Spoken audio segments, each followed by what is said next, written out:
Hello, my name is Linda Dolke. I'm a demonstrator with Stampin' Up! Here in Australia. Today I've been asked to do a little video to show you how I made these tea and coffee pouches, these little guys. And I use them as gifts recently for my onstage training attendees, the girls in my team who went along.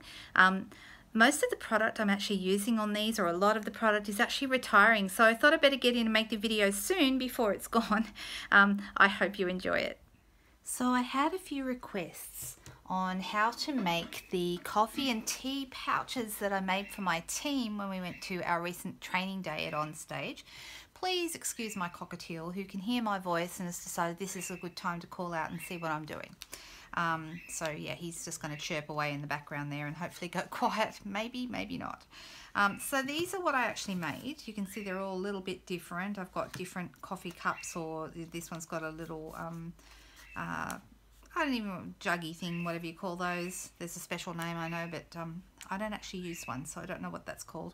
And I've got little coffee pouches, and I also put in for my girls some cute little post-it note thingies so that they could add these to their new catalogues, because that's one of the things we get when we go to our training days, is a brand new catalogue. We get to be the first to see it, which is very exciting. So I've put a little ribbon on these, I've decorated them as well, and I'll show you that in a second. But first of all, I just want to show you the basics. So these ones are for coffee, these ones are for tea, and really easy to do. All you need is to get your trimmer, and I have here a piece of crumb cake, which is the base color that I used, and you just want to make it 3 inches wide, and I'm going to cut it from top to bottom of my cardstock. This is for the coffee pouch. It's the longer one, remember? Okay, so that's all the way to the end of my cardstock. Okay, and then I'm doing a second one, which I've already cut, which is 3 inches wide as well. And this one, if you pull your little ruler out here, is 8 inches long. Okay, so this one is the one for the tea. It's 3 inches wide by 8 inches long, and the other one is for the coffee, and it's 3 inches wide and the full length of your cardstock. So this is nearly 30 centimeters long in Australian measurements, but I'm going to actually work with inches today. So whatever your full length is good enough. Okay, I think it's like 11.5 in America or something like that, but wherever you might be, whatever length you have will be the full length one for your coffee, tea and coffee. Okay, so in both cases, the first thing we do is we fold them in half. So I'm just going to take this. I just looked and you realised I need to change the blade on my trimmer because it's a little bit ragged, but that's okay for the purpose of this. And then here, the full length of this one, and you'll want to go over the ends of those with a bone folder, and I just can't see mine at the moment, but that's okay. I have a bit of a pile of mess going on over here, so I don't need to show you that, and we'll manage just fine. So we've got a tea one and a coffee one. Really easy. At this point, we're going to bring in our Big Shot, which is right here. And I'm going to make it go this way just to make it easier to see. And I've got my plate on the bottom there, and my other plate nice and handy as well. Seems to have fallen on the floor. There we go. Alright, so what I'm using today to cut the shape of my box is the Lots to Love box framelits.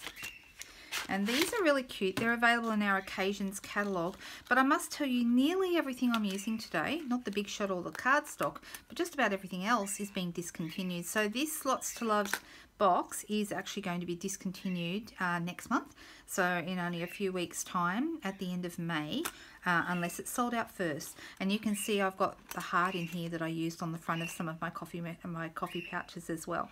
But this is the bit that I need, the actual box shape. It does make great boxes, but it also makes great pouches if you only need to use one. And I found the easiest way to do this was to actually lay it face down, and then I would need to make sure that the open end, this end up here, covers the round shape, just covers it at the top, and I'm lining it up right in between. I found it easier to do face up. right in between the two, at the 3-inch mark, it actually is the inside edge of this box. Okay, so then I'm going to put my other piece on top, remembering this is the coffee one, just very carefully so you don't move it, and we're going to roll that through. Sorry about the shaking of the camera.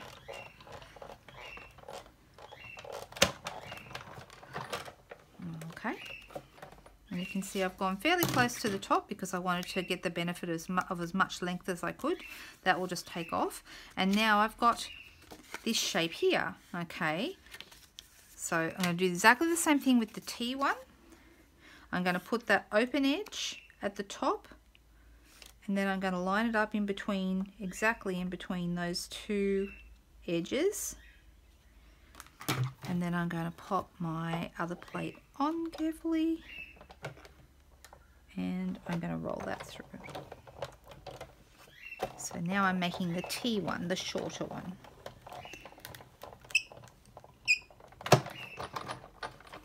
That's all we're going to need the Big Shot for in this video. So I'll move that out of the way. So you can see we've made this shape here, has cut the top of the box, which is the open end, and it's folded in half. Okay, so what we're going to do is we're actually going to, at the score line that this also makes, we're going to fold that down and fold the other one down as well.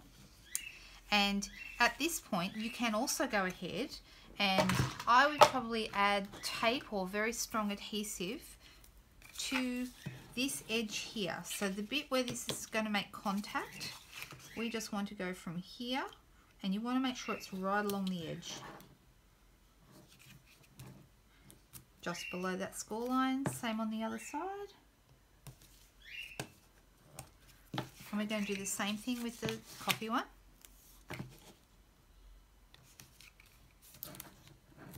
Just below the score line again, and right to the edge.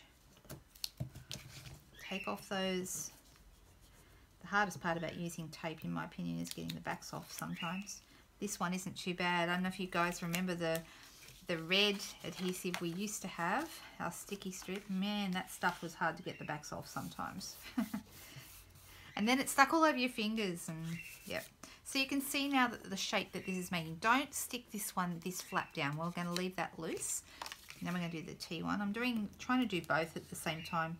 It's a really quick and easy project, but it's really a nice little gift to give somebody if they love their tea or coffee.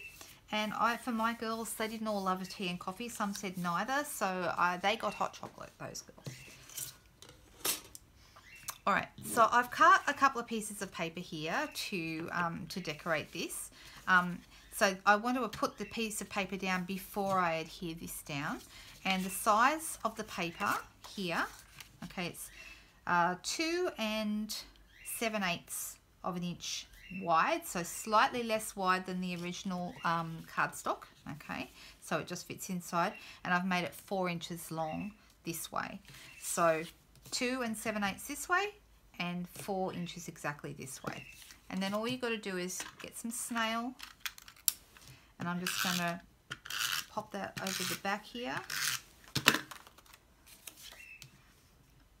Line it up so it's in the middle with just a little bit of crumb cake border all the way around. That'll go to the top. And then I would probably once again use a stronger adhesive than snail just to pop this down. I love this stuff that you can just rip it off. You don't have to sit there with a pair of scissors and be careful about it. You can just rip it. It's great. It's called tear and tape for a good reason. Alright, so now we have our piece decorated. I'm not adding anything. I'm using the contrast of this background colour, and I'm going to leave that as it is. And as you can see, we could now get a coffee pouch in there. Okay, then I've also got this bit. Actually, I do need the Big Shot again, but I'll just show you. Rather than use the Big Shot and bring it over, I'll show you how I did this. This piece is 2 7/8, so the same width as this one. But this piece here is 1 1/4 inches. And all I did was I lined that up. So it just goes to, once again, in between, evenly between this area, this side from here to here, but it just covers the end of that curved shape. and ran that through my Big Shot.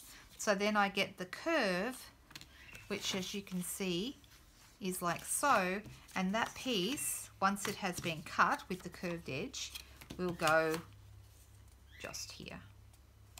You can see it'll just come a little bit shorter, and that's okay because you want it once again to fit onto that piece. So you don't want it to go all the way to the bottom, you just want to leave a little bit of a gap all the way around. Okay, and that's how that's going to look. Right, so now we've got our curved piece here. For these guys, I decorated them further by adding a little bit of our gold trim ribbon, the really thin one. I think it's 3/8 of an inch or something like, no, not 3/8. It's very, very small. I'm thinking,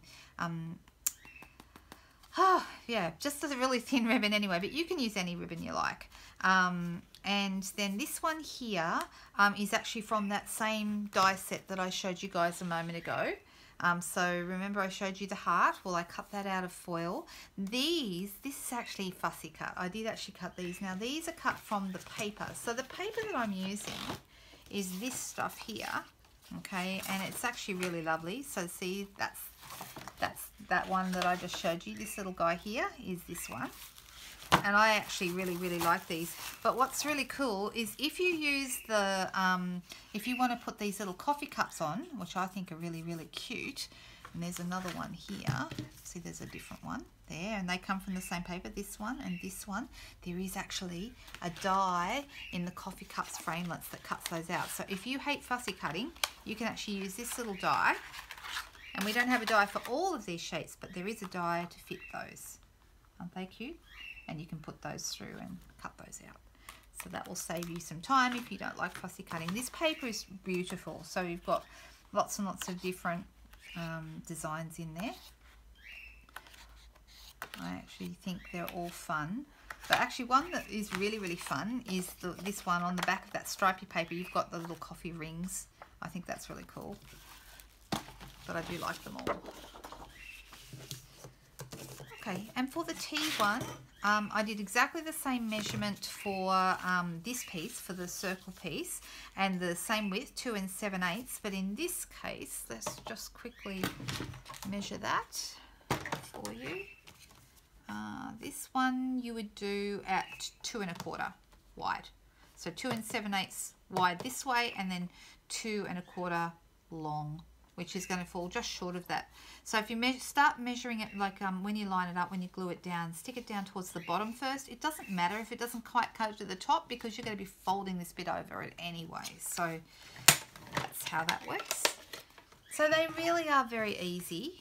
You can see this one I used a couple of strips. That one was that was actually my prototype. This one when I was designing them, and this one I probably went to a little more trouble. But when I had to make 50 of them for the girls, I just went with one piece underneath because that was a bit quicker. Otherwise, I would still probably be making them. And in the tea ones, I popped in a little tea bag and another little post-it note for their catalogues. And just popped in some English breakfast tea because that's my favourite one. And these little guys here, this is another heart from that same Lots to Love box set, but the little mugs, that's also fussy cut. It's from the same paper though. So you can see there's those little mugs there, little cups of tea. I thought that looked really cute. If you're looking for them at all, here is the coffee break set. Now the cups, the actual stamps and the framelits are not retiring, so they'll still be available, but the paper is. So you won't be able to get the paper anymore, which is a bit sad because it's such cute paper. And in the occasions catalogue, we have lots of cool things in here, but the Lots to Love You box is on the same page as the gorgeous Painted with Love paper that you know I love this paper. There's the Lots to Love box, and you know what? This is such a sad thing, is that it has really been under marketed in this catalogue. So that's really all you see of it. There is a picture of a couple of little boxes over here, but you can't even really see that they're boxes. So that's actually what happens when you get two of that shape and put them together. It makes these cute little boxes that you could put in a set of cards, or they've actually put pretzels in theirs, but I think a set of cards is maybe even nicer.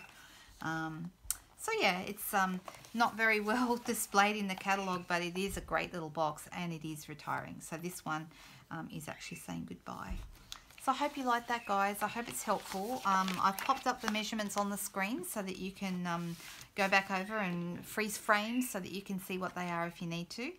I hope you enjoyed them, and I'll be back with more for you soon. Bye.